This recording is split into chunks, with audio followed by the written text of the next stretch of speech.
Welcome to RugCast. The people on the 12th floor. We got approval. We fooled them again. We got approval. I don't know what happened, but thank you, ladies and gentlemen, out there in our listening audience.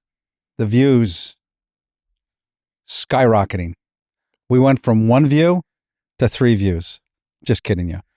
But we're very, very pleased with everybody that is taking a liking to what we're talking about. And one of the things that put us in this seat right now is what we do every day, what we have been doing. I've been doing this for 40 years. You've been doing it for 25, right? 20. That's right. I was sick for 5 years. Yeah. 20 years. Yeah. So 20 years ago, you came in like we spoke about. Mm-hmm. But then, within 5 years, you were running a business, right? Yeah. A lot. Yeah. Quickly. Everything happened fairly quickly. And like we always talk about, to run a business, it takes a village. Not just two, right? It takes a village. It takes a good village. Yeah. How many jobs you figure we do a day all kinds of jobs. If you had to estimate, like, between all of the things that we do. So let's start the easy one, right? So, and we both know this very well because we have our trucks routed and we see our truck route. So we're doing about 90 deliveries a day. 90 stops. 90 stops. Could be a pickup or delivery. Yeah. Pickup or drop off. Yeah. We're doing about 90. You have 10 trucks. Yeah, running 10 trucks daily. Yeah. Right? Each truck has 3 people on them, sometimes 4. Right.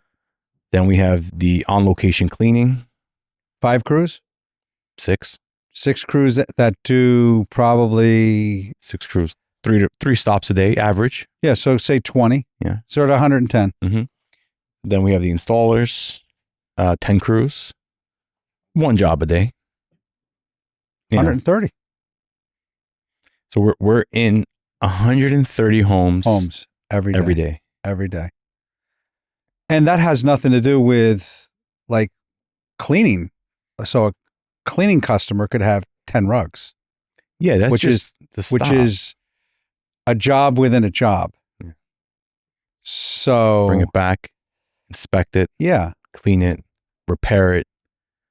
And so we're very lucky to have the support of good men and women that are part of our teams. Absolutely. And so we have a delivery manager, we have a fabrication manager, we have a cleaning manager. We have a lot of administrators, we do, and operations people who help us. Right. And so, with their help, I wouldn't be able to golf, quite frankly, if it weren't for these people. My handicap is getting pretty good too. So with everyone doing their part, and sticking to the plan that we've set forward, the plan has been a 140-year-old plan, but with every generation, there's been tweaks, right? And then followed by me coming in, helping out with the tweaks and implementing some small changes. We've been able to continue this, and we evolve, but there's a part of why we're here. Like it just didn't just happen. No. We're talking about numbers. Like if you were in the industry that we are in, and let's say you were in Jacksonville, and you have a operation similar to what we have, you would hear these numbers and you would hear all this infrastructure and you'd say, wow, that's, it's not just because it's New York, it's because part of the DNA that we share, you have it, I have it, is the desire to be as challenged as we possibly can, but being able to manage the things that are coming our way, either through our own efforts or because we have people in place that we've trusted, that have earned the trust to be able to manage these accountabilities. Yeah. And it's not a given. It's not everybody has that, but that is, I think, the biggest underlying asset is we have the DNA, you know? We do, yeah, and that's a compliment, right?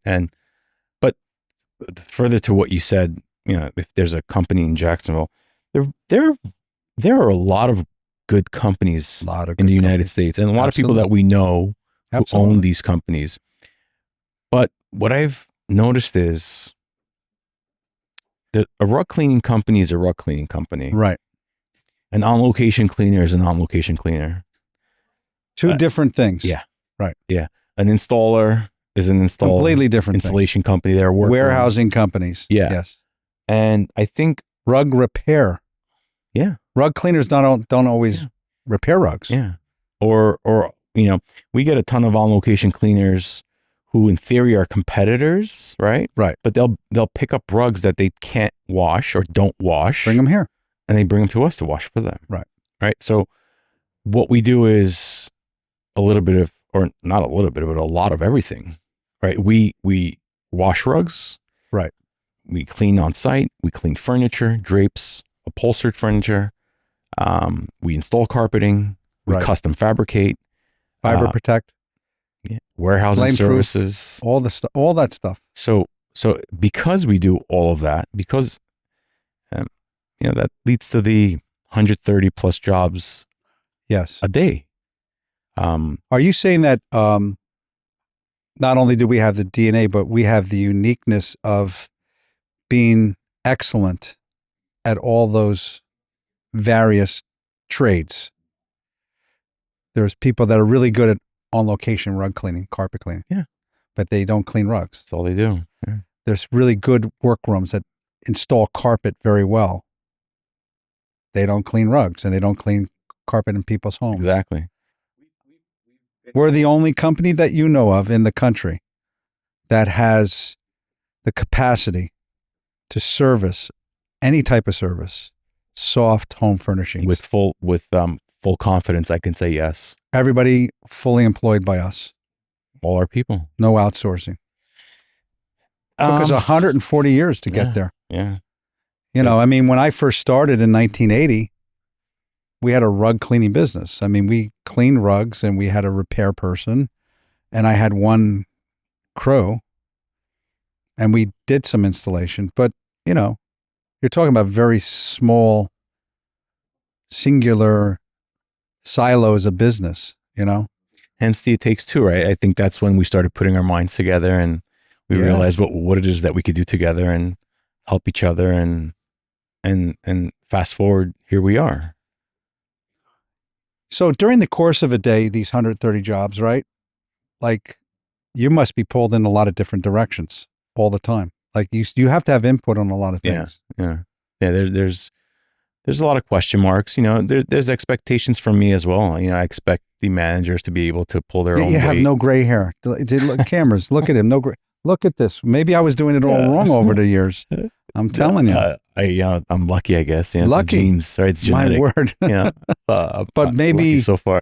Maybe you handle it, you know, in a way that is calming.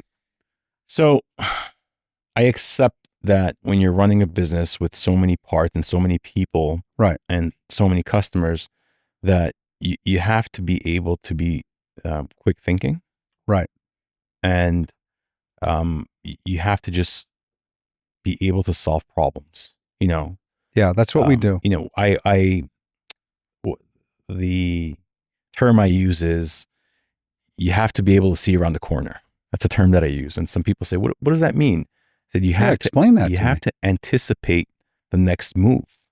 See around the corner. What's going to happen? What might happen next? What's lurking?" Yeah, right. Yeah, and if you're able to do that, you're a little bit better prepared to problem solve. Right. So, you know, it could be something, you're on a big on-site cleaning job. Right. You have to anticipate what problems that might come up. Right. And if they do come up, you might have the answer. Yeah. But that also comes with experience. right? How do you learn? 20 years. Through experience. Right. Yeah. I've been through this before. I know how to handle this. Right. I've seen this before. I've heard this before, and this is how we handled it. So now you're teaching your staff. Right. These are the answers. This is what we're going to do. Here's what you got to do. So in a way, do you think that your staff has taken on your personality, your approach as well to not getting the ones who do succeed in their role? Right. The ones who do, I believe, succeed in their role. You know, it's the business is always changing. Every minute of the day, there's something that you have to come up with an answer. Is there a time during the day that you think the multitude of problems exist more often than others? Morning. When people hours. arrive to the jobs and the sight unseen issues come up. Yeah, when you're setting up the jobs. So you're talking about it first thing in the morning. That could be 20, 25 jobs. Yeah, that's the most. They arrive and it's like, that's the binding's not here. Yeah, the hectic part of the day. You know, it could start with access to the buildings. Yeah. CO of I, certificate of insurance not being done properly. It could be the homeowner was just mistaken and forgot that they had an appointment. Right. Oh, I thought it was tomorrow. Could have been through a designer. Designer never communicated. Multitude of issues. Multitude. Yeah. But the morning time, between 8:30 and I'd say 11. Right. Is when most of our staff is troubleshooting, problem solving. Right. It could be supplies. It could be, we went to go clean a carpet, a master bedroom carpet, and turns out to be silk. Right. Right. And so either they don't have enough solution for the silk on the truck. Right. Because they weren't prepared for that. It was a wool cart. We went in. Or the technician that was assigned that job may not be the right person for that job. Yeah. And that's a big part of setting up the jobs, right? Because they're not all created equal. No. Every technician, every installer, every all jobs mechanic, are not created equal. No, they're not. There you go. They have a very unique skill set, right? And it is our job, right, to align the technicians with the. You identify the proper technician, right, and you put them on the right job, and that should help. But then there's still question marks. And, I always say it, I said, I wish, one of my wishes would be for me to be at every single job to set it up. That'd be heavy duty cloning. At 9 o'clock, I'd wish to be at every job. But, fortunately for us, it's the number of jobs are just way too much for me to be at every single one. So, we troubleshoot the best we can from the office. Well, have you found over the course of time that you send out a crew or a team and no matter what, for whatever reason, they just can't get that job done that day? Oh, yeah. Yeah. And that must be frustrating from everybody. It's frustrating. But I've also learned not to force jobs to go through. No. Because that can really go bad. And I used to when you're younger and you think you could fix or solve anything, and you're going to force it, you're going to make it happen, and then you realize, whoa, this turned out worse. So as you mature, right, and with experience, sometimes you learn you got to take a step back. Let's regroup. Yeah, because once you cut, once you make the cut, there's no turning back. You're married to it. Let's regroup and figure this out. Right. And we'll go back tomorrow. And sometimes it's a difficult decision because people were expecting a job to be You're paying completed. people no matter what. That's that too. In other words, look, you start doing the multiples. Yeah. If it's just one guy, we're dealing with dozens of people here. And, but I think in the end, you'll always make the decision based on the outcome being optimal. Yeah, the financial factor is always there. It's We're not business yeah, people. it's not for me to I can't sit here and say, "Oh yeah, no, it's not about the money." I played the lottery last week. Yeah, It was yeah. 1.8 billion and I was hoping to win the lottery and then I could do all this just for the fun of it. Yeah. And we do have a lot of fun. Yeah. But in the end, this is a livelihood for not just us, A lot of people. but for the people that work for us. Yeah, a lot of people. So yeah, the financial thought process is always there, but you also have to think about when you do the right thing, the money will come. yes. And the money will multiply. The money will be better. But you got to you just have to stay on the path and do the right thing. So that day, that decision that we make might cost us money, and it will cost us money. Right. But if we did the right thing, that the money will come back. Yeah. Multiplied. Yeah. Long term. Yeah.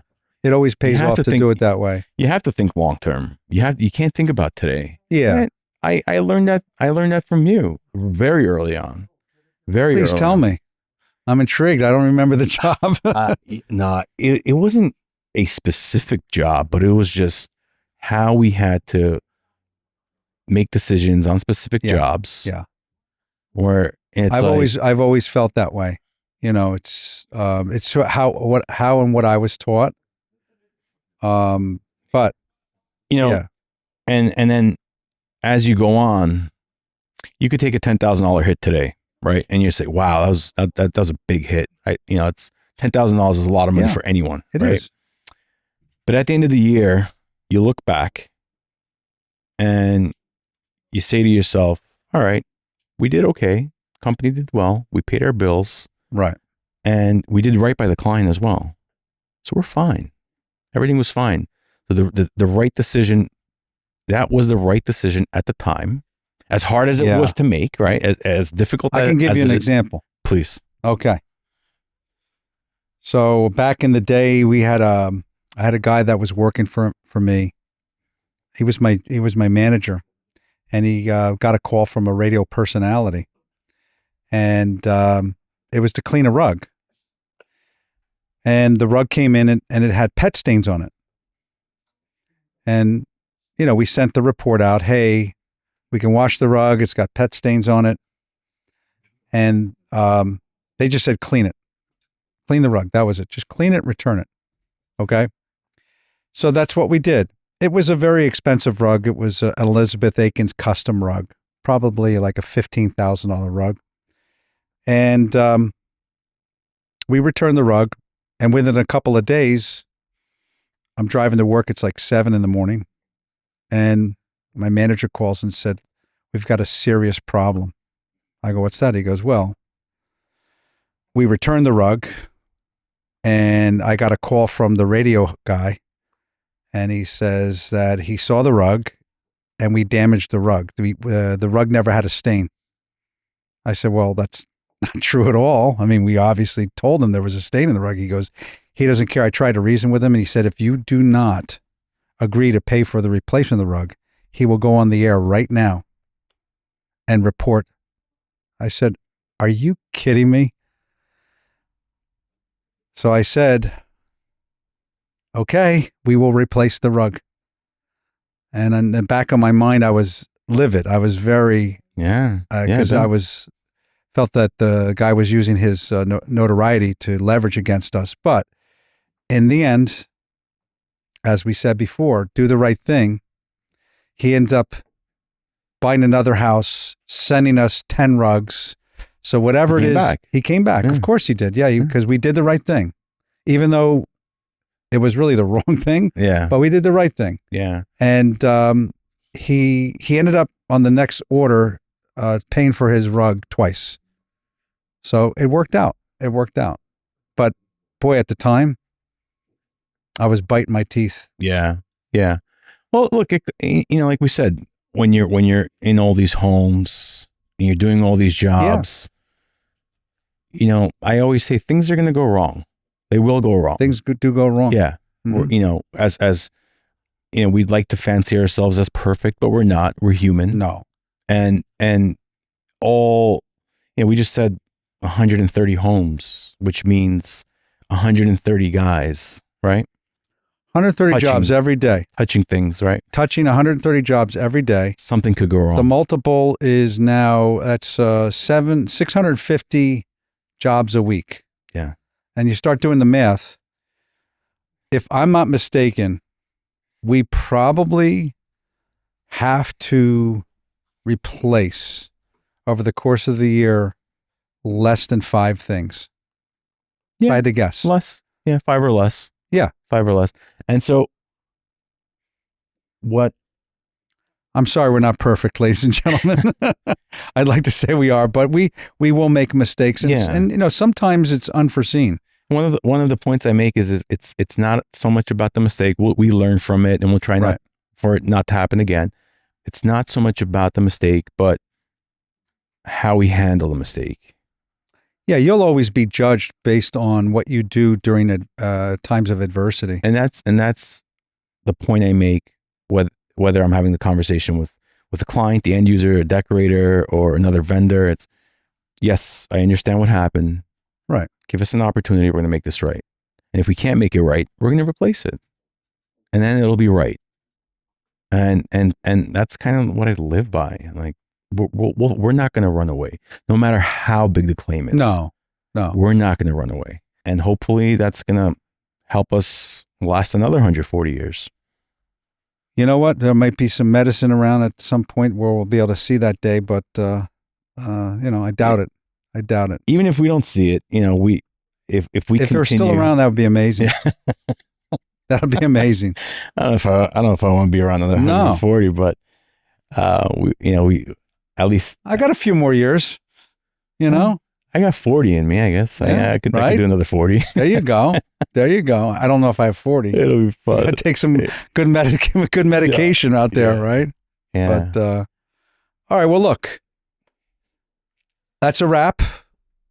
To our listeners, Greg, Philip, the Carpet Kings of Queens on RugCast.